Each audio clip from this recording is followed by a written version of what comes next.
String Theory of the Unexplained. I'm your host, John Ventry. Our co-host is Fred Saluga. And on this episode, we're going to be talking about cults and secret societies. Welcome to the show. Hey, Fred, you remember, I guess maybe a year and a half ago, we were doing a show in Pittsburgh at the studio, and we got contacted by that woman in Europe. Right, yeah. Yeah, I remember she wanted to remain anonymous, but she Skyped in. She wouldn't show her face. Right. And she was, I think she was living in Germany at the time, but she was originally French. But she was all into mysticism, Right. secret societies, and secret services. Right. Remember, she talked about secret services too. And so that gave me an idea. You know, we talked with her, and it was interesting. And she said all these groups are real. There's no doubt about it. They are all real. The Illuminati, all these others, they're real. So I put this together, and I said, let's talk about cults and secret societies. So basically, most cults, most of them are religious-based. Right. There's only a few that are not religious-based. And secret societies, you know, when you look it up, it basically says it's just closed to non-members. So we could create a secret society of 6 of us, call it whatever we want. We got a secret society that's closed to all others except us, you know? So it's not... Would be in court before long. Yeah, well, I mean, you know, there's no reason to restrict anybody if they have similar thinking, but can be part of your group, you know? Right. Then it's just closed to your group. So, you know, when you look at the word cult, it comes from really the occult. And, you know, the occult is Latin, and it basically means hidden knowledge. Mm-hmm. So cults come off of the word occult because it's hidden knowledge. And I will say that most of these secret societies and cults, there's 2 things they have in common. One is they're trying to contact the dark side, Satan, for power, money, advancement, fame, you know, or there's sex involved. Right. Either to take advantage of women and multiple women. You know, you find that with so many of these leaders. It's one of those 2 things. It's the power or it's sexual control, you know. So I put this, what I did, Fred, was I put this in chronological order so we can talk. So I basically, you know, I didn't go back to like Egyptian times and all the way back into, you know, 3,000 years ago. But I started at 1100 AD, and that's recognized as when the Knights Templar started. And there's some cool shows on right now. There's Nightfall. There's a show on history about the Templars and the church and everything, and it's pretty good. But the Templar Knights were basically the warrior knights of the Crusades. They protected the Ark and the Chalice. And in 1307, they fled to Scotland and other places around the world. And they were greatly influenced by, or they influenced the Freemason movement. And there's a lot of questions as to who came first, the Templars or the Freemasons, you know. But, you know, it's kind of interesting. You know, I read, they talk about the Ark and the Chalice. And on the TV show, the Saracens, you know, or the Middle East people, are actually working with the Templars not to allow the Vatican to have the Chalice. It's very interesting the way they present it. They felt that if the Vatican, the Pope, had the chalice, he'd be too powerful. And it would cause another crusade, a third crusade, you know, or another one at that time in 1100, which I never thought of. The other thing that, you know, you really, you know, maybe I don't know enough about religion, but if you have the real chalice, right? And let's say you're blind, you're crippled, whatever. Remember how Jesus would heal people? If you can drink from the chalice, put water in it, and you're blind, right? If you drink from the chalice, you're cured. The chalice cures all diseases and illnesses and disabilities. I never thought about that before. No. But that's one of the things about the chalice, is that it cures everything. So imagine if you could find the chalice, and then what would you have? You'd have the pharmaceuticals. They would go all out to stop. Yeah, they would want to take it and lock it in some hangar 1, hangar 18. They'd lock it in some hangar and put it in a box so you could never get it, because people would be lined up for miles to drink from the chalice and be cured. You know, I thought that was really interesting. You know, there's things like you don't think of. Where do you think they put the chalice and the ark? Well, they right now, what's pretty, I won't say accepted. Some people think it's in that Oak Island under the water in that cabin, you know, because nobody can actually get down there. Others have said it's in, I can't think of the name of it, the mountain in Ethiopia. I never knew Ethiopia was a Catholic country. Ethiopia is a Catholic country. And there's a place there, Mount Axum in Ethiopia. They have a temple, and it's carved out of limestone. They claim the ark and the chalice is in there. But the way they carved it, it's actually carved in the ground, and there's a moat around it, which doesn't help you. You can just drop a ladder or a board and walk across. But that's where they say it is. But if they say it's there, you know it's not there. Right. And the legend was that the Templars had it in 1307 when King Philip and Pope Clement, I think it is, turned on the Templars because they were more powerful than the king and the Pope. The people were following the Templars. They turned on them to take their land. They spread rumors they were devil worshippers, and they destroyed the Templars. But then they went to Rosslyn Chapel, you know, the whole story with Dan Brown and all of that. It's really interesting stuff. I think a lot of that is made up, you know. But, you know, really interesting, the Templars. And I watched that show. You probably heard of the Rosicrucians. Right. That's, I think, you know, there's something of the rose is what it means, you know. But they basically was just a group formed in about 1600, and it was formed around alchemy. Alchemists to turn. Well, they're still there now. Yeah, yeah, they're still around. Matter of fact, I went. I think it's in San Francisco. They have a big temple of the Rosicrucians there, Temple of the Rose, and it's actually a pretty nice tour. You go, it's a big temple, and you visit everything, and there's old documents and paintings and stuff. But it's basically alchemy to create gold. It's always to create gold. The official start of the Freemasons is said to be in 1717. Although there are like poems and some documents that talk about the Freemasons going back to I think 1428 and stuff like that. But the British Lodge of Masons was started in 1717. So they say that's the start of the Freemasons. And you know, again, it's a you know, closed group. Well, you could join it, but it's not open to the public. Everything is ritual with them. Ritualized meetings, certain signs, handshakes. You know, it's funny. My daughter-in-law's father is a 32nd Freemason. He keeps saying to me to join. You know me. I can't follow rules or be told what to do. So I'm not joining something that I can't be. If I can be the 33rd Freemason, I'll join. You know, but he's the 32nd. And he said to me, he said, John, I can pick out a Freemason. You know, he says, we know. And he says, and we'll give signs, you know, and there is that secret handshake and stuff.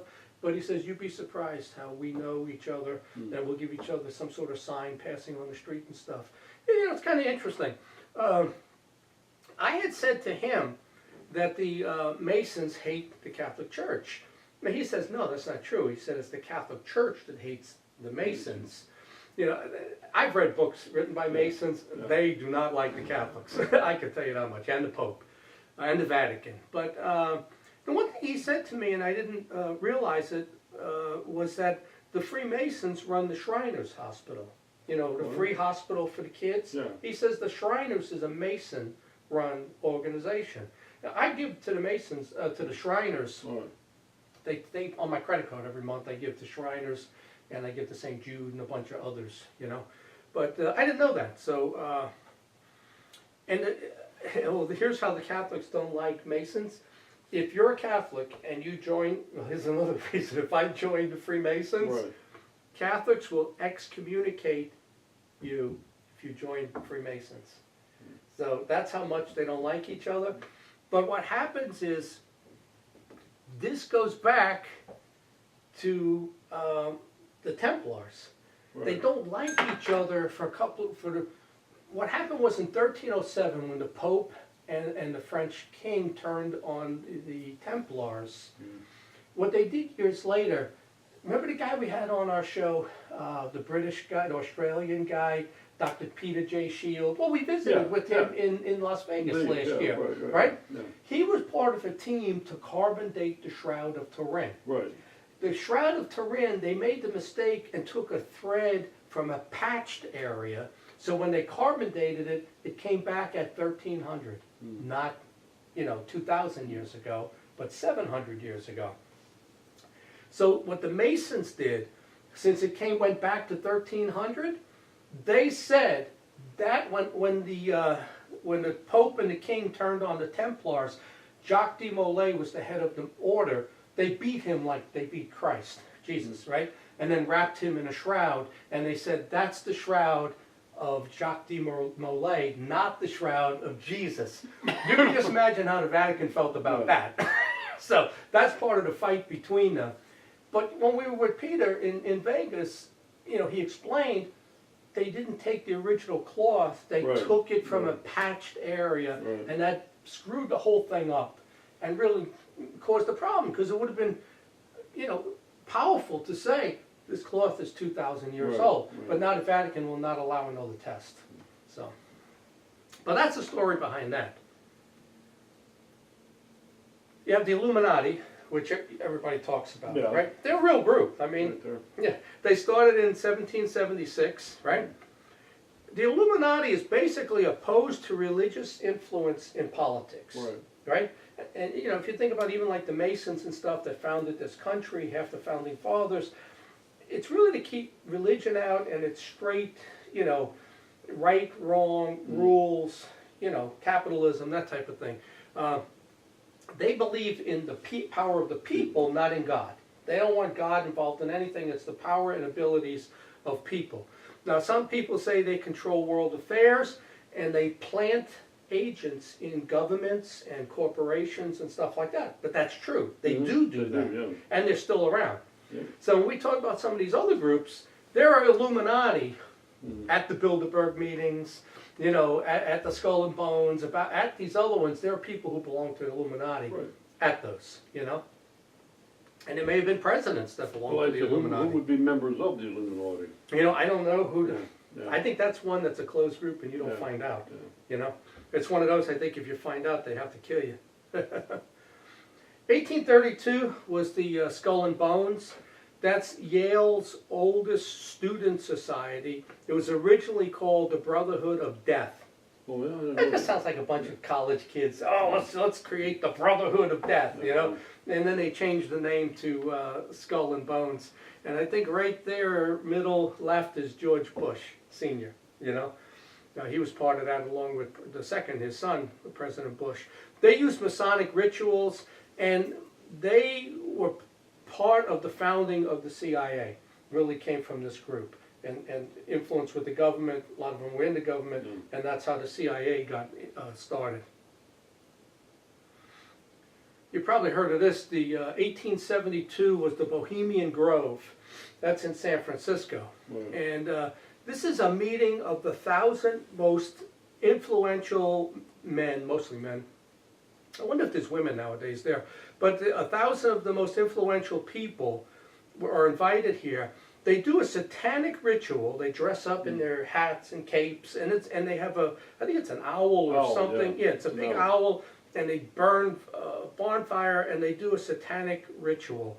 They meet every July. They do this, and people have snuck and got pictures, and you see it light up and all of that.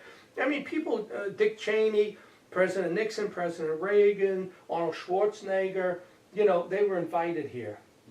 And the funny thing is, when they go, it's not like, the president's here, we put him at the front of the line. No. Okay, stand over there. You're just invited to this. We're running things. There's supposed to be a lot of snuff films and there's sexual kids. You've got to really wonder, does some of the people disappear for sacrifices? That's always been, if you could take a small child who's still free of sin, and you sacrifice him, that's a big sacrifice to the devil. That's what he wants, is a child that hasn't sinned yet. And that's what they try to do. And these groups, and like I said, Fred, most of them, so many of them are worshiping to the dark side. you know, and people who say, well, the devil's imaginary, there is no paranormal stuff, there is no interdimensional and angels and fallen angels. I say, because I know, I encountered them here in this house, I say it's real. I know it's real. I believe you. It's not a matter of me believing, I know it's real, you know? They perform satanic rituals and they plot their strategy. So now, the things you see on television, I always say this, like how does all of a sudden movies, TV, you're going in a certain direction, you're going, because this group and others get together, they talk about issues, let's say, what are we going to do about, you know, selling these drugs, or what are we going to do about this issue?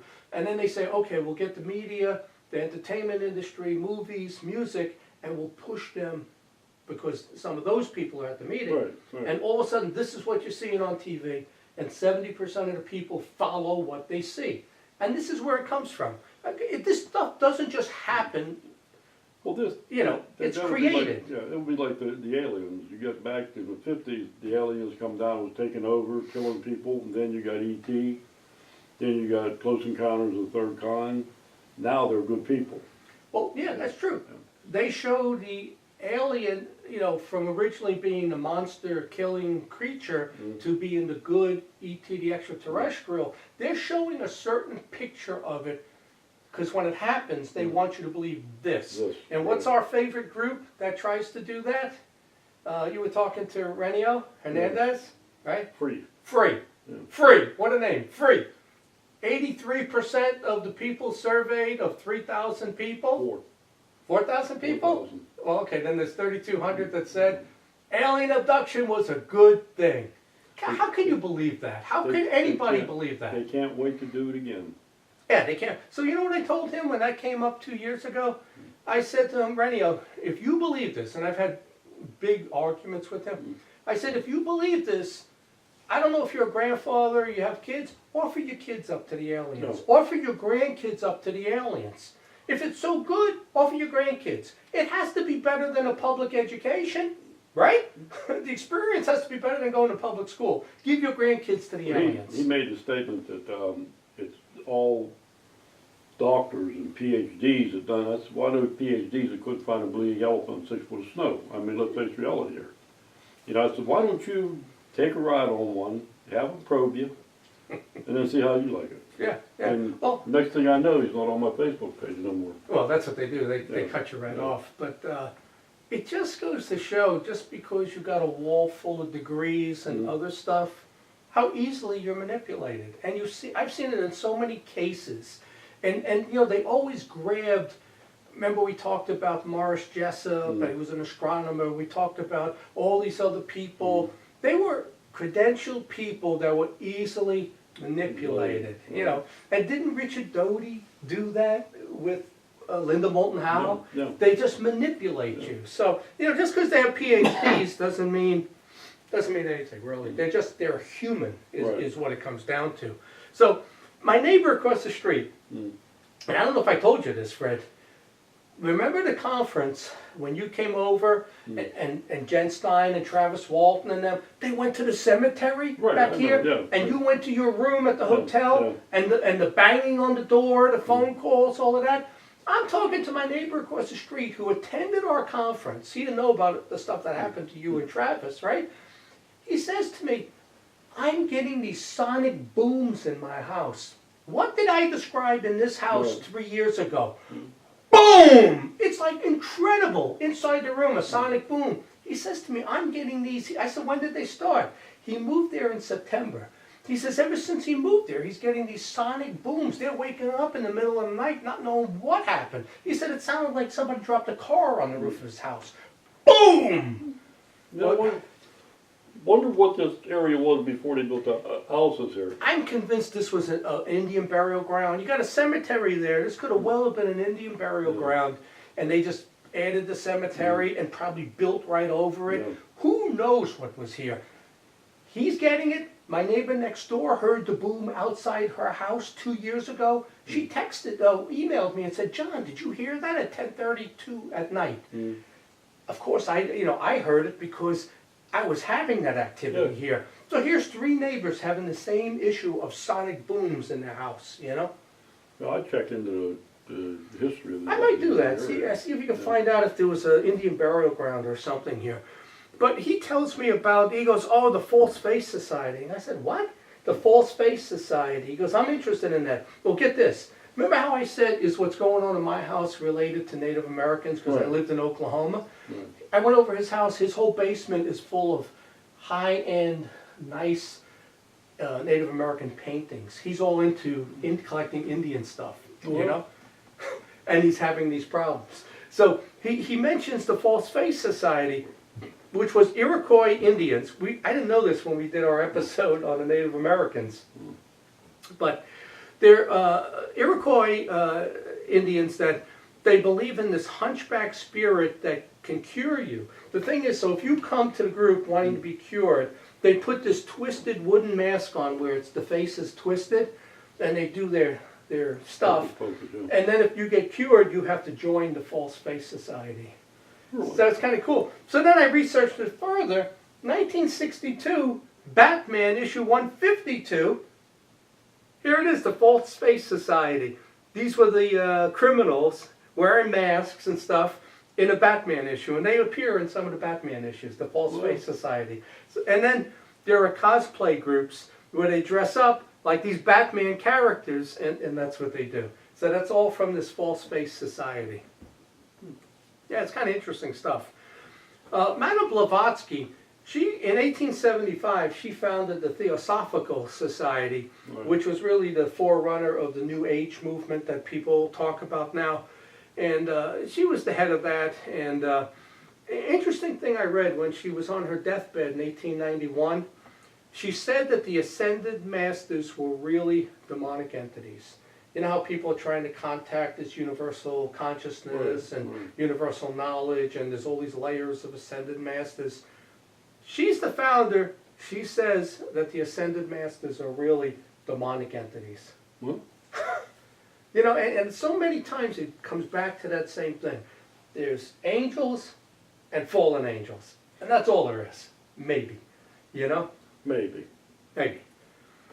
Okay, we have the Hermetic Order of the Golden Dawn. This is a group that did Rosicrucian type rituals. They incorporated mysticism, alchemy, and ancient Egyptian symbols and stuff. You know, like Egypt was a very occult. Right, I really right. probably should have started this with Egypt, Yeah. because Egypt, in my mind, was a total occult society. Right.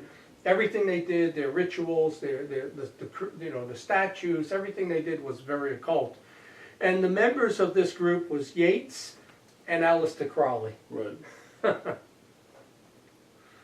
which takes us to 1904 and the Order of the Temple.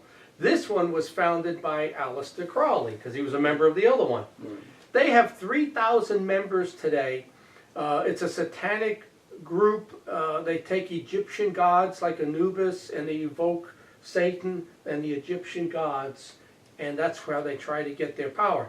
And their most famous line, which most people know this, is "Do what thou wilt." Mhm. Okay, which basically, and I mean, and I think he says, and that's all, you know, and that's all there is. It means do whatever makes you happy. Rules don't count. Morality doesn't count. You know, if you can get away with it and you want to do it and it makes you happy, there's no God, there's no laws, nothing counts. So do what thou wilt, and that's the whole order of the law. You know, it's all about you making yourself happy, doing anything. Anything, you know, and I say it's the forerunner of liberalism. That's really what it is. That's not conservatives, those are liberals, you know. So, 1928, you got Opus Dei. And remember in the Dan Brown movies and all of that, the guys that were whipping themselves on the back and all of that. Well, the group is real. It was formed in Spain in 1928. It's a celibate order of the church. But then they made up the books and the movies, you know, saying that Opus Dei battles the Priory of Sion. The Priory of Sion are the ones that say Mary and Jesus had a kid, and Mary fled, or even Jesus didn't die on the cross, and he went to France, and their daughter Sarah And that started the whole line of the Dan Brown books, you know. It turns out that was all made up by a French guy in 1956. It's not real, okay, but the orders are real. But somebody took them and took some liberties with it. You have the Order of the Black Sun. What's the name of that guy we had over in Philly? He spoke at our conference, and he has that group, What on Earth is Happening? Remember the guy with the heavy black beard who was into the occult heavily, and then he became the opposite, talking about morality. I can't think of his name now. But I watched one of his lectures about the black sun, and he said basically the black sun is the opposite of light. It's a demonic symbol, and it was used by the Nazi Thule Society, used it. And that's where Hitler and everything, Fred, was pulled into really the occult during World War II and Nazism. He was pulled into it, you know, by Maria Orsic. Well, that's the next slide. Yeah. Hitler was obsessed with the occult. Maria Orsic really convinced him that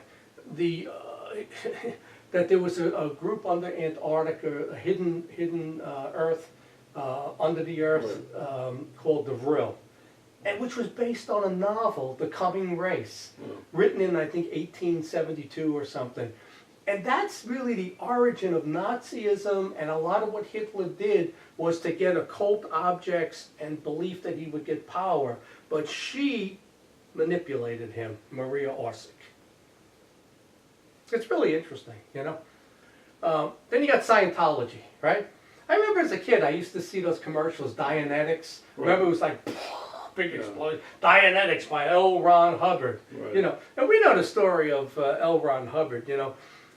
Hubbard was a student of Aleister Crowley back, you know, when Crowley went from England to the United States in the 40s. His students were Ray Bradbury, right? Sci-fi author. L. Ron Hubbard, sci-fi author, and Jack Parsons, the founder of JPL, Jet Propulsion Labs, were his students, you know. So, and this is never ever brought up with Scientology. Scientology was founded by L. Ron Hubbard, who was really an occult guy. It's based on Dianetics, which is a form of psychology where you pay to go up the ladder. You know, like I said, the Freemasons have 33 levels. Yeah. So let's say you had to pay $1,000 to get up each one of those levels. You know, I don't know if they do that or not. But with Scientology, they do that. You have to pay to advance up, you know. But when you get to the 33rd level, you find out the whole thing is based on an extraterrestrial, the Thetan race, and the leader, Xenu. That's what Scientology is about. All these principles from aliens, right? So you can see the pictures. I don't know who some of these people are. There's John Travolta, Sonny Bono. I recognize her. I can't think of it. Tom Cruise, Seinfeld. You know, Lee is his name. These are all people that are part of it. They isolate the members like a lot of the cults do, you know, and they try to get you where you're basically working for wait, you know, you're working to live there for room and board, and you're working making the group money. People have sued them, but what they did is Scientology for years sued the IRS because they wanted to be a 501c3 and recognized as a church. And the IRS fought them. It got to the point where the government was looking at millions and millions of dollars in legal fees. And they finally caved in and said, all right, just make them a church. And then we don't have to deal with the legal fees anymore. So they made them a church, and now they're a nonprofit. They don't pay any taxes, you know, like so many other nonprofits. And but there are a lot of countries, like I think England, a lot of them in Europe, do not recognize Scientology as a church. And they're taxed as a business, you know. There's a lot of people come on television and talk about that. Yeah, well, you have that Leah Remy right now, she talks about how she was abused in this group and stuff, you know. Well, I talked about Jack Parsons was part of that whole group. He was a student of Aleister Crowley. He claimed that he had an encounter with Satan at age 13. Parsons and L. Ron Hubbard from Scientology would dance naked with members of this group, and they practiced sex magic, that's all part of the spell, to be having sex at the same time you're requesting these powers and stuff from Satan. That adds to the power of it. And Parsons, that female that he conjured up, like Aleister Crowley conjured up Lamb, the gray entity, he conjured up a female And he was trying to conjure up the Antichrist, is what he was trying to do, was to bring the Antichrist into the world. I mean, every one of these could make a story, episode, on the TV series. Right, They right. could do a series like this, And A&E right now is doing a series on cults and groups like this, And I'm going to talk a little bit about the Waco. I just watched 4 hours. I watched it, and they're going to do the other one that was down in Guyana. But then you have the CULTS Elite, 1952. This is a CIA branch that investigates the paranormal and UFOs. The CIA was convinced by Jack Parsons, the guy we just talked about. He was running JPL Labs for rocket technology, so he's tied in with the government, He convinces the CIA that UFOs are not from space, they're from a portal, and they're basically interdimensional, and they're demonic, okay? That comes from Parsons, okay? And I think there's some validity to that as to whether they come from space or whether they come through a dimension. And we're going to do an episode on that shortly, right? So that's what he says. So then the CIA starts Project Orphan. They're trying to acquire demonic powers, remote viewing, being able to influence and move things and target enemies, in Russia and places. They believe they can go through the demonic to get something to happen, And after that came MK Ultra with the drugs, the LSD to control people, and people say that a lot of assassinations came through this, right? Yeah. Still. Yeah, and still, remember a lot of these things that come up, and you're the one who always says to me, was the government behind it? Were they part of MK Ultra? Well, like I say, you got to look at it. Why is it that so many lone gunmen kill themselves? And then they kill themselves. Yeah, that's so that they don't have to testify. Yeah, Manchurian candidates. They're programmed, they do the job when they're signaled to do it, and then they kill themselves so there's no witness. They're, speaking of that real quick, the Vegas shooting, they're saying now that there was actually a helicopter landing on a roof up there. It was either a gun running thing that the government was involved in, or there was a bunch of Saudis in there. Yeah. They may have been involved in it, and that's why they're keeping it quiet. Well, there's more to that than we're talking. Every one of those, there's more to it, and there's a group involved. Something like this, there's a group involved with those. And what's funny, Fred, and I say this, you look at all the things that happen, and all the things you see on news, and all the riots, this, that, and the... I've never seen any of them. I lived in Queens, I lived in New Jersey, I lived in Oklahoma, I've lived here in Western PA. I've never seen any of this stuff happen. But yet, there it is on the news. And I think somebody's behind this stuff. Well, I really they do. are. Somebody's behind this. This just, people just don't do these things on their own. All right, then you got the Jason Society, which is interesting. The Jason Society was formed by Eisenhower. It's the NSA version of the CIA. The CIA had the Collins Elite, and the NSA has the Jason Society. So they have their own, and they're competing. And they say it's an Illuminati quest for the golden fleece of knowledge and truth. So that's why they called it Jason, and the Jason and the Golden Fleece. They called it the Jason Society. And Michael Saller, remember we saw him speak over in Vegas at the MUFON Symposium? He says you have the NSA and the Navy working here, but they're secretive. You don't really hear about them. On the public view, you have the CIA and the Air Force. And everybody says the CIA, the Air Force, Blue Book, this, that. That's the public view. The private view is the NSA and the Navy. But they compete against each other. That's who's doing all the investigations, the Navy. Yeah, that is. And all the ones that come out of the ocean, the USOs, right? It's the Navy that's really in charge of this stuff. It's not the Air Force. 1954, you got Sun Yat Moon and the Unification Church. He said at 16 that he encountered Jesus, who asked him to continue the work of Jesus, And he ended up escaping North Korea.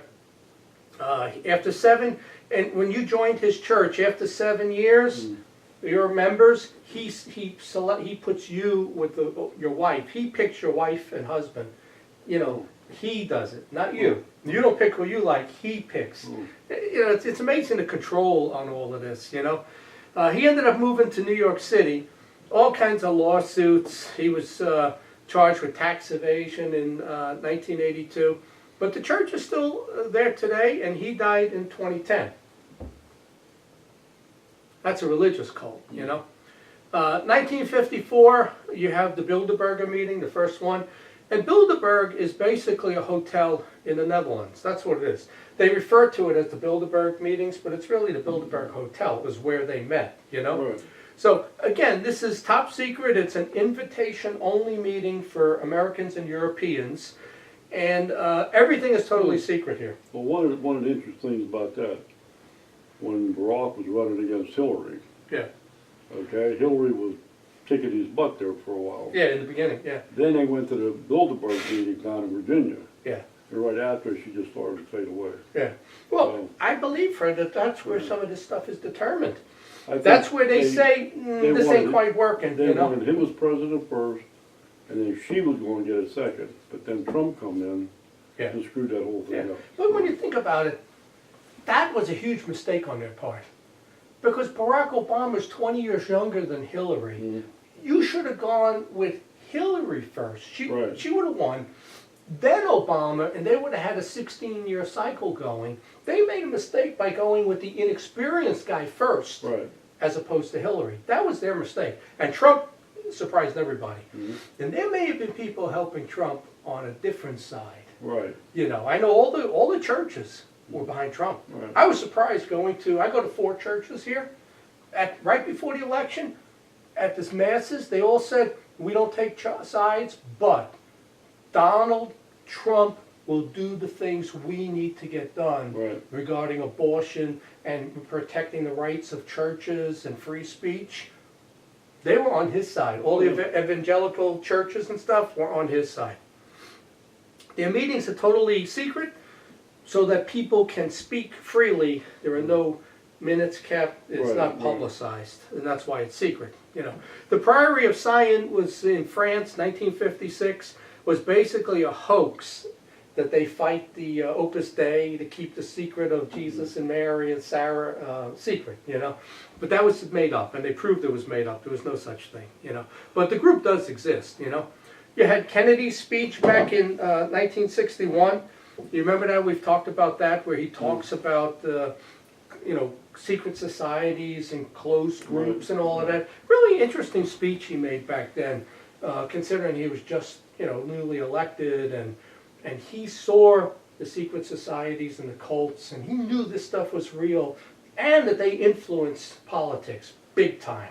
And there were so many people that wanted to kill him. It's actually incredible. And you can get on, look up his 1961 speech and listen to it. Right. You got the Church of Satan, 1966. Interesting, 66 is when Church of Satan starts, you know. And that was founded by Anton LaVey, and he wrote the Satanic Bible. He said that, get this, he says demons are projections of your mind and personality. So if you're seeing demons, you're a bad person. Good people don't see demons. That's true. Right? No, it's not true, That's true. because I encountered one, you know. Yeah. So it's not true. So, but he says it's in your mind, and there's actually a side of psychology that says that these are projections of your mind and personality things, right? But here's what I find interesting, Fred. The FBI investigated the Church of Satan because of all. Remember back there was a fear of satanic cults and children disappearing they- and animal sacrifices. They also was part of the, what the hell was his name? He was a lieutenant colonel in the military. He had the placebo. He was tied in with that. That Okay. a lot of child sexual abuse going on. Yeah, but what I find interesting, Fred, is that the FBI investigated them and found that they were not involved in one single crime. They didn't commit one kidnapping, one sacrifice of an animal or a human or anything. Right. So, you know, my question then is, we're always told it's satanic cults, you know. So if they're not doing it, and the FBI cleared them, and I actually saw that on an episode Right. of The X-Files, Yeah. where Scully says, Yeah. they were investigated by the FBI, and the satanic cults are not doing anything Right. illegal. So who's doing it? If it ain't them, somebody's doing it, and it's not the satanic cults, you know? Well, you know, with him too, Jane Mansfield. Jane Mansfield was part of his cult. Was part of this group? Yeah. I didn't know that. And they say that the Hotel California, when they talk about pink champagne on ice and that, Yeah, she was into pink. yeah. And he told her that somebody was going to be beheaded in a car, and that's when they was beheaded. Exactly what he said after. Wow. Oh, you said Jane Mansfield. Jane Mansfield, Oh, yeah. okay, Jane, yeah, I was thinking of Sharon Tate. Jane Mansfield, okay, and, yeah. But you know, I read that that's an urban legend. She was killed in a car accident, she Yeah. was not beheaded. She wasn't, but the driver was. Oh, the driver was, Yeah. okay, there you go. I also looked up they said there's 100,000 Americans who identify as Satanists. Yeah. That's a lot of people. It's a recognized religion. Yeah, it's 100,000 people belong to the Church of Satan. And they also now have it in prison. When I Yeah. worked in a prison, you couldn't even talk at. Now they can actually have their rituals in prison and everything. Yeah, which doesn't surprise me because that's where they end up. All right. So, like I said, where do all the children go? You know, and there's always been legends of shape-shifting demons that take kids. This has been since as far back as you go, you see that. And you know, two of my, you got Polites, right? Missing 411, all those people that disappear. Right. But I was watching it, and the clown Pennywise, Yeah. and when I watched the extras, it talked about, the producer said Pennywise is a shape-shifting demon. He could be a clown, he could be something else, and in the movie he changes to different things. And he's actually a demon. Yeah, I never put that stuff together until I watched Penny Dreadful a couple of years ago, and that when they brought Dracula in, they had Satan, and then they brought Dracula. Dracula sees Satan, and you think they're going to have a confrontation? And he smiles and says, "Hey, cousin, how you doing?" And he says, "Yeah, cousin, how are you?"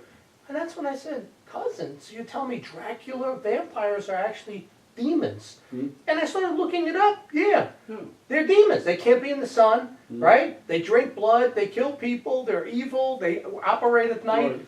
I just thought they were characters like Frankenstein and the creature from the Black Lagoon. Apparently in this genre, that's real, and they're demons. Right. But if you haven't seen it, great movie. Yeah. You got to see it, man.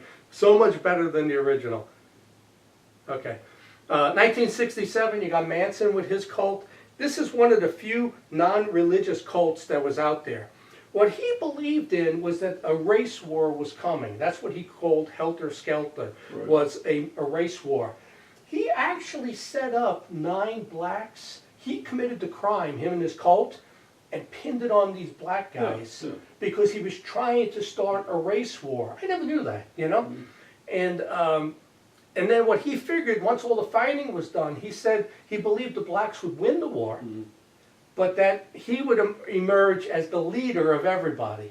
I mean, deranged, right? Somehow he's this little 5'5" guy is going to be the leader of everybody, But that's what he was trying to do back then. Well, with what's her name, Tate, they had in there about black people and Oh yeah, they were trying to set him up. Those were when they killed the woman from Folger Coffee and Sharon Tate. yeah.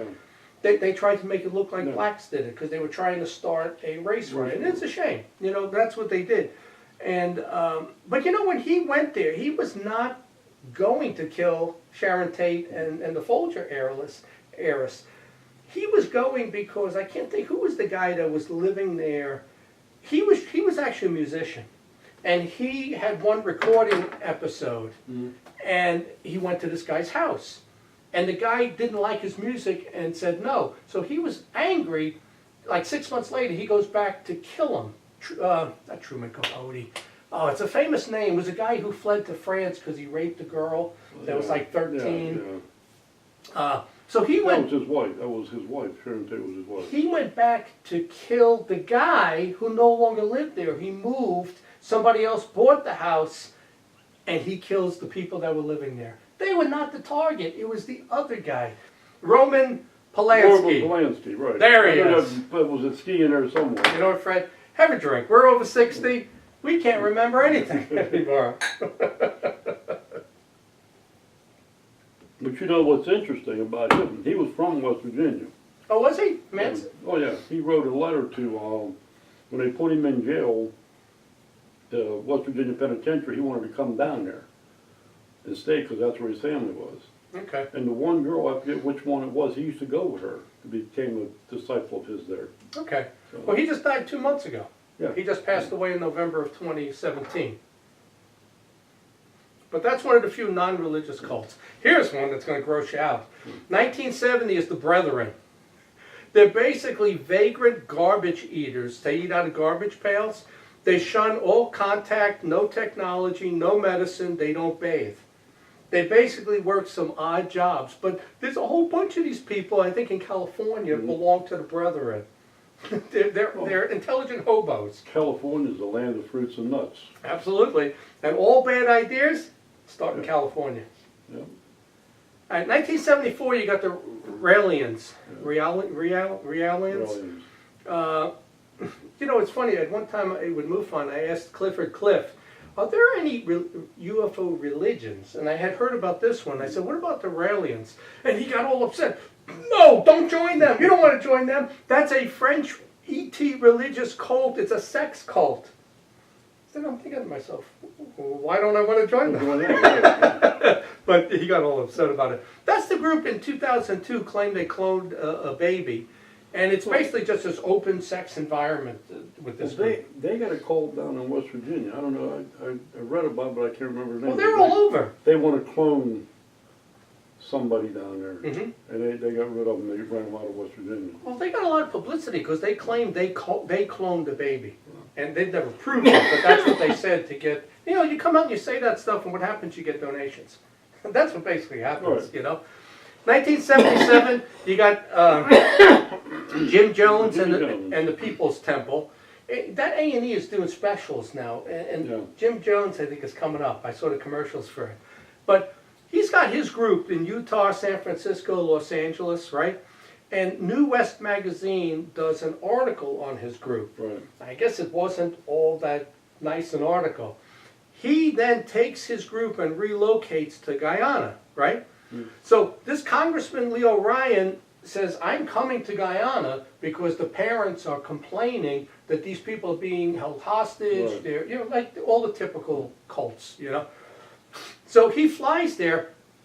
He gets off the plane. They shoot him. They kill him. No, he was talking to some of the people on his way back to the plane. Oh, back, okay. He got shot. Okay. Yeah. He gets killed. So now they know they're in trouble. Yeah. They just killed a congressman, you know? So basically then what they did was they drank, and there was a group that decided this and probably didn't tell everybody else. There were 900 members. There's a different story to that too. Yeah, well tell us, what are the stories with Well, that? they said that they actually found needle marks in a lot of their necks, Okay. and a lot of them were shot, but they never really found Jim Jones. Oh, okay. All right. So- Well, I mean, what I read on this was there were 900 of them. The lead is Jones, and I think he had 3 women that were part of his upper echelon, that they mixed the cyanide with the Kool-Aid, and they served it to all the members, and the 900 of them. You see the picture. They're just laying there like vegetables, you know? They're just laying there dead. Well, one of the guys that killed him, actually his dad was a big government man with, that built the bomb, the atomic bomb. Okay. Okay. He was down there. Huh. Well, it's another interesting group, but again, they end up with the same thing. Here you got Jim Jones, he's got multiple wives. It's all about Oh, yeah. control, Yeah. you know, and you know, they commit suicide.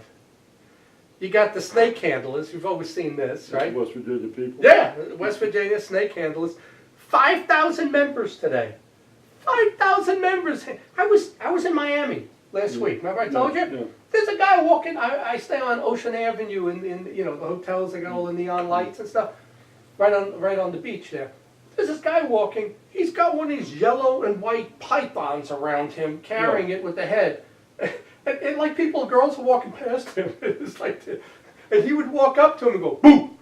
And they'd see the snake and they were jumping, you know? Well, we just had one killed down in Florida, down in West Virginia about 2 years ago. He got bit by a rattlesnake, I think, 3 times. And they said they was gonna take him to the doctors. He said, no, I'll just go home and God Well, will they heal think me. God will help, they think God will God not did let heal him die. God, Yeah. God, he died. So. Some of these guys do have some resistance to this Yeah. because they've been bit so many times, you know? But you just have to get one that's more potent or bites you good. You ever hear of too where they sack them? Yeah. Yeah, I've been to one of them where, I mean, that's craziness too, because you got a whole bed of rattlesnakes and copperheads, and you go over there and grab one, and you got to put him in a sack. I don't want to be anywhere near Oh, me snakes. neither. I can just see a snake coming, like a big, long, 8 foot, 6, coming at me. You know how they move real fast. I was walking up my driveway to get the newspaper or the mail, and I see this. I thought it was a stick. It had to be like 4 feet long. And as I got about halfway up the driveway, all of a sudden I see that, Yeah. and the head comes up. It's looking at me and just Yeah. across into the weeds and stuff. And I know there's a bunch of rabbits under those bushes, so rabbits became rabbit stew. But many of them have died from the Yeah. bites, obviously, but they think God will save them. 5,000 people practice at that today. I guess that's not as bad as 100,000 Satanists, but Right. you got 5,000 snake handlers. The Night Riders is supposed to be a group. These black helicopters, paramilitary, they're supposed to be behind the cattle mutilations of the 70s and the alien abductions. Either they're doing it for the government, or they're doing it for the government with aliens. Right. And I don't know what the answer is to this stuff. You know, whether the aliens are in the middle of this, or that's the sacrifices they do, like all these other cults to the dark side for power, you know? I don't know, Fred. Well, you had Cash and Landrum, Yeah, when the craft that was heating up the road and that, yeah. they had all the helicopters behind them. Yeah, they were followed by helicopters. Yeah, and then you had most of your abduction, most of your animal killings. There's always a helicopter riding around there. Yeah. So, Well, they mark them first, and it Yeah. was Daryl Sims, remember? Right. Said if you use a fluorescent light, you'll see where the cattle's been marked, you Right. know? But the Cash Landrum, the fact that helicopters were following this UFO, that was an experimental craft, but it had a nuclear engine. She got under it and they got radiation Right, poisoning. But that wasn't well, they an melted the alien. road too. Yeah, but that was a government project Yeah. because it was being escorted by black helicopters. If it was really government, I mean, I think they it was. could have just been following it. It was coming in. Yeah, I think it was government, you know. So, 1984, who won the World Series in 1984? Schmuck. Now, the Detroit Tigers, they came out of the chute 35-5. They won 104 games that year. They swept the San Diego Padres. I think the Padres won one game.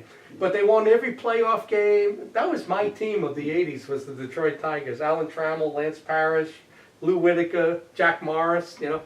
That's why I know 84, you know. And 84 is when my son was born, which was cool. He was born in the year that I had my best year with the baseball, you know. But this group here, the Shinriko, is a Japanese doomsday cult. They carried out those Tokyo sarin gas attacks that killed 12 people and injured 1,000 people with sarin gas. You got the, also in 84, the Order of the Solar Temple. This is in Switzerland. It's really a Templar Knight group using Templar principles. They believe in the second coming of Christ. What they did in 1994 is they killed a 3-month-old baby because they thought the baby was the Antichrist, almost like the Omen movie. Right. Probably influenced them, you know. They killed the baby. What their group would do is if somebody committed a crime or they knew in the neighborhood was a murderer, somebody, one of their members would kill the person and then commit suicide. Well, that's what happens today. Well, with the ones that are controlled. Right, But just right. think of all the money the criminal justice Yeah, system right, saves. You right. take out the bad guy and then you don't have to go to prison for Right. doing it. You eliminate, you Right. self-eliminate, Right. you know? Friend, these groups, you can't make this stuff up. No, you can't. You know, as the best sci-fi writer, and I'm not, but I write a lot of sci-fi stuff, I could not make this stuff up. It's so then in 1986, here's a cult in Japan, the Cult of Happy Science. That's the name of it, Happy Science.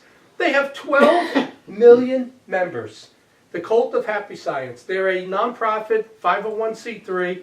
They believe in 9 dimensions of heaven, but they're so happy they call for war with China and North Korea, and they want to rebuild Japan.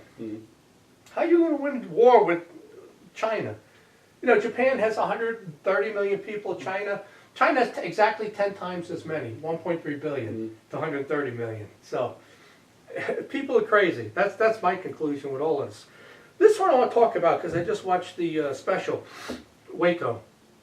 Very interesting. You know, and I didn't know a lot about this, but David Koresh, who was 25 when he went to the Branch Davidians, and that group had been around for 30 years. He didn't create the Branch Davidians. They were there in Waco, Texas. But he shows up. He's 25. The leader is 70, the woman. He gets involved with her. But then he takes over. His thing was he was going to get her pregnant to produce an angelic child. Because she couldn't get pregnant, she was no good. Well, she was 70. He takes the group over. They take the woman in the car. They're driving down the road in a van or something. They open the door at like 60 miles an hour. They throw her out. Boom, boom, boom, rolls down. They never saw her again. They got rid of her. He takes over the group. He becomes the leader. And when this takes place in 93, he's 33 years old. He was born in 1960, right? So what happens is he annuls every marriage. And there's like over 100 members to this group. He annuls every marriage. All the wives have to sleep with him because he's the king. He's the God. You know, he's like Jesus. He's the second coming of Jesus. If you sleep with him, that's a good thing. You know. And if you get pregnant by him, the child is like angelic. There was something in the Bible where, you know, some prophecy of creating 22 kind of angelic children, you know, through like, you know, through somebody like, you know, Moses or David or something. Yeah. There's some prophecy. So he said he's going to fulfill the prophecy. He wants every daughter and every wife. And he's going to get as many pregnant as possible until he has 22 kids. The kids were as young as 12 years old. And the parents gave their kids to him. And one of the things was, in Texas law, you can marry a 14-year-old if the parents give you consent. He got consent from every one of them, every one of the parents, but a couple of the girls were 12. They weren't 14. And the husbands gave consent for their wives to sleep with him because they come back godly from his seed, you know? It's kind of unbelievable, you know? But he was trying to fulfill biblical prophecy. He amassed a whole bunch of automatic weapons, defied the government. The UPS driver was delivering, and a box broke open with grenades. He reported it. Yeah. So now they're on to this, you know? So, and that's what I used to do at UPS. The driver would come in and tell us stuff. We got involved in so many investigations from the drivers, and we turned it over to Attorney General, FBI, DEA, whoever it might be, because I was the head of security for them. So the ATF goes in, and they just come in like cowboys, and they attack the group. They're warned that the ATF is coming, right? 6 of the members get killed, 4 ATF people, and it starts a 51-day standoff. So now the FBI gets involved, takes over for the ATF, and they want revenge. And I'm telling you, you had to watch the A&E special. They were interviewing all these people. You know, the FBI guys were smirking. They were there to kill these people. Oh, yeah. They were there to kill them to get revenge for the 4 ATF guys. Yeah. Matter of fact, one guy heard about what was going on. Some of them worked at, like, garages, repairs. He tried to get back to his wife and kid. The FBI assassinated him. They shot him and then shot him in the head. And, you know, they found the body and they said, you know, he wasn't even armed or anything, you know. It really didn't paint the ATF and the FBI in a good light.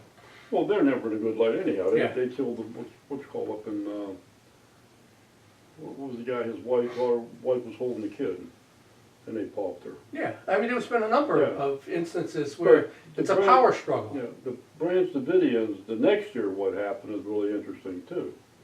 Ted McVeigh. Yeah, I'm going to mention it, but go ahead. You know, he went to war with the government. That's why he allegedly, I'm going to use the word allegedly, blew up the building to get back at the government for what they did there. Yeah. Oh, here's this. People said that wasn't true. He was never a part of one of them. And he wasn't, no. They showed in the special, the A&E, there was Timothy McVeigh there as a spectator while the siege was taking on. Yeah. He saw it all, and he got even. Well, he worked for security. He was a big security man after he got out of the military. you know? And it goes to show you there, I mean, talking real quick here, is McVeigh really dead? I don't know. That's a big story there too now. Yeah. And you know, if you look at, okay, back then you had Congressman Condit was allegedly dating the girl, what was her name? I don't know that The intern from Cassandra Levy. Oh, okay, and then she died, and that whole thing got covered up when 9/11 happened. Cassandra Levy's job was to actually have the press there when McVeigh died. So did she hear something that she told Condit? Condit was on the House Intelligence And Committee, they had to get rid of her. and it was the end of it. I mean, Just like Dorothy Kilgallen Yeah. and it's like they say, Monroe. okay, they blow up the building, there was no feds in that building that day. For some unknown reason, there was no feds in there. But he's riding down the road in a yellow car, 70 miles an hour. Any cop, yellow cars, you look at them. I mean, for some reason, if you're a cop, a yellow car, there's something wrong with their canaries or bananas or whatever. He had a 357 sitting right next to him. He never did anything. Yeah. So, I mean, there's a lot to it. Yeah, but it's all interesting. I always said in one of my novels that they had him blow the building up because there was UFO evidence in there. Very possible. And the same thing with Building 7 in New York City with the towers. Yeah. They got rid of that building because of some evidence that was in there. Yeah. And I say it's the UFO evidence. That was the evidence that blew the buildings up. Yep, that's why it was blown up. But what happens is now, you got about 100 people in this building. The FBI shows up with 700 men, tanks, armored vehicles. And they were getting to the point after 51 days that it would seem like it was going to be resolved. And there was still a whole bunch of kids in here. There was like 20-something kids, 23 kids in there. The FBI headquarters does a review with Janet Reno. They don't tell her anything that they're negotiating. He said he was going to write a book on the 7 seals. When he was done, he wrote the first seal. He said, I'll come out and it'll be over. They never told her that. They just told her that he's crazy. He's got kids in there. He's abusing minors. And that's when they launched the attack. Well, also, he was supposed to be friends with the sheriff. He could have been, yeah. I mean, they lived there. The sheriff told him, let me go in there and talk to him. And the FBI said, no, you ain't going in. Yeah. When you watch the special and the interviews, I'm telling you, that left a bad taste in my mouth. I support the government, the military, you know, the police and stuff. I support, but I don't trust, you know. But that show left a bad taste in my mouth. When you see interviewing these guys smirking about, I'm going to kill these people. That's what they were saying, you know. No. It was terrible, actually, you know. So they shoot tear gas in there, you know. It kills. It immediately lights up. 82 members die and 23 children. Now, a couple of them got out, and I question this. At the end of the show, they said that David Koresh had a couple of his guys pour gasoline all over. So when those tear gas came in, and they lit the fire. I think they told that guy, you're going to say this on air. I don't believe that story one minute, that Koresh lit the whole place on fire. You know? The stuff they put in there, when they shot the thing in there, it caught the place on fire. Yeah, and it went up. It went up like I saw it. I was watching it. It went up in no time, and none of them. Only like 3 guys came out, and the FBI guy said they left their daughters in there, but they came out. But I think it was on so bad a fire they couldn't get to them, you know, because all the kids were in one room. They were in a cinder block room, and they all died together. The kids, you know. But he did let some kids out. The kids that stayed in were predominantly the kids he sired. They were special. They stayed with him. The kids from the other families were allowed to leave. His kids were the ones that died with him. And it's so sad. They were small kids, most of them, you know. But they even said in the show, he basically died for his religious beliefs at age 33, same as Jesus, you know, by the government who's supposed to support your right to religious freedom. Killed him, you know. But he did do things. I mean, you know, this whole situation didn't need to take place. And you mentioned Timothy McVeigh. He was there as a witness. He saw it. And then they said what happened with the Clive Bundy thing in Nevada where he's grazing his cattle in 2014. Right. It was the same thing. They showed up, and what happened was all the militia guys showed up on their horses with their rifles, and there was a bunch of them going to protect Bundy. They want to go to war. Yeah. You were not going to take Bundy's cattle because it's grazing on federal land. Right. You know, he did it for 21 years and never paid. That's the part they don't say. But when the militia showed up, they backed off. Yeah. They backed off. You know, because they would have had another situation like this. It was very interesting, you know.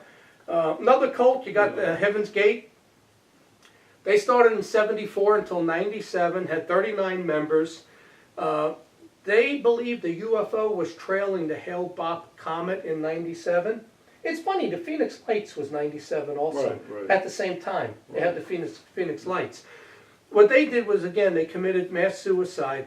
But what they found out is that all 39 members had a $1 million insurance policy against alien abduction, you know, pregnancy by an alien, or death. But it doesn't cover suicide. Yeah. So, but they show you a picture. He looks crazy, right? But he was happy. Yeah, he was happy. He belonged to that happy group. He was probably Japanese. Him and you his know? girlfriend, both keep.